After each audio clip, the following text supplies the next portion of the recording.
Change is natural. Change is therefore unavoidable. And for those two reasons, change is absolutely terrifying. When we're scared of change, some of us try to dilute it, control it, or, most preferably, we want to stop it.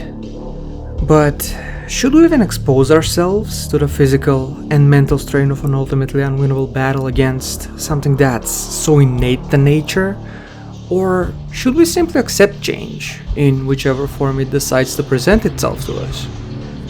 These are the underlying themes and questions that birthed David Cronenberg's latest movie, Crimes of the Future.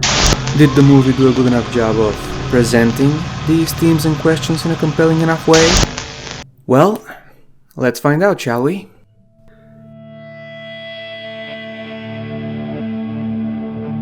The movie is set in the distant future, during a time period when the humankind tries to rebuild the civilization that they've almost polluted out of existence.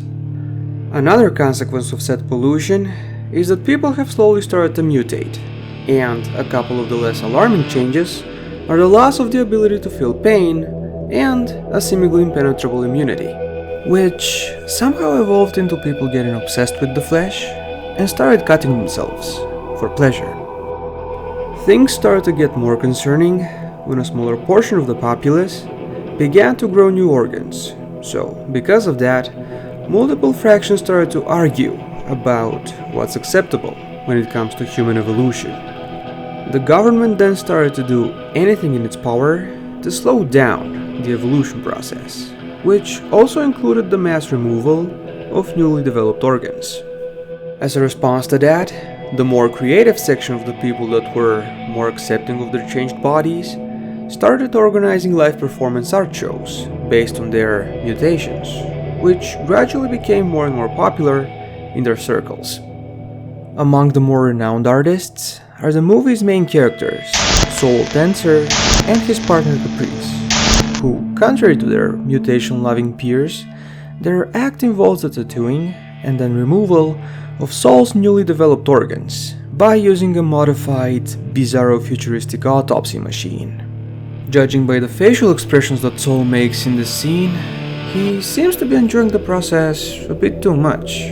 And now that I've touched upon the topic of facial expressions, I think that it's the right time to say that I'm not really impressed by most of the performances in this movie, with the exception of Léa Seydoux, but the rest of them are either serviceable, slightly overacted in Kristen Stewart's case, or generally a bit awkward, as in the case of Wolket Bunke, which I presume that it's because of the actor's inexperience of acting in the English language.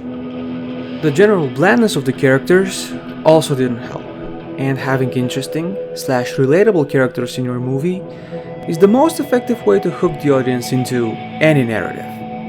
I was so disinterested about anything that was happening in this movie that even the mountains of gore that I witnessed failed to trigger any kind of reaction out of me.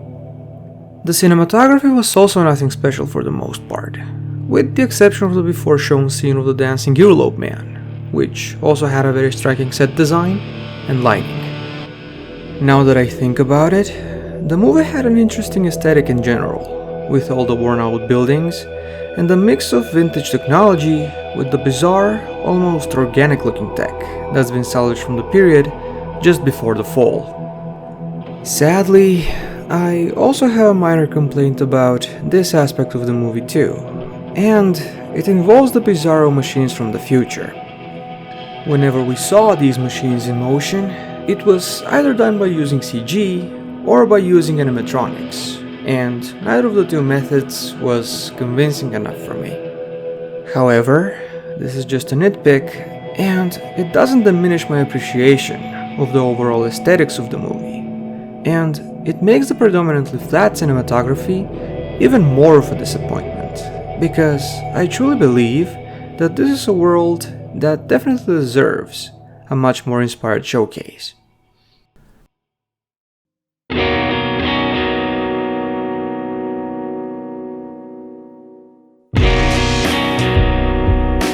Crimes of the Future is a movie with a lot of great ideas, but the execution of said ideas is almost never as good as it could have been. Despite some standout elements, such as Léa Seydoux' performance and the striking aesthetics of the world, the majority of the performances are lackluster, and the cinematography fails to fully capture the potential of the setting.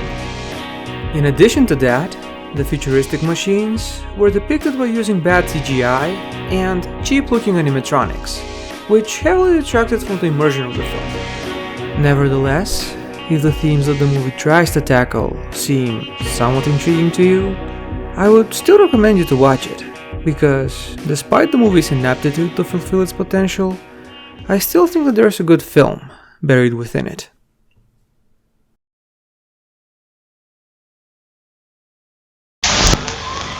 That's all for today, folks, and if you've already watched this movie, feel free to share your impressions of it in the comments below, because I really enjoy discussing weirdo movies with untapped potential like this one, since there's always a different angle that they can be viewed from. Oh, and if you found any kind of value in this video, please subscribe and ring the mighty bell with notifications. Anyways, thank you guys for watching, and if I manage to make another video, I hope I'll see you guys in the next one. Have a nice day!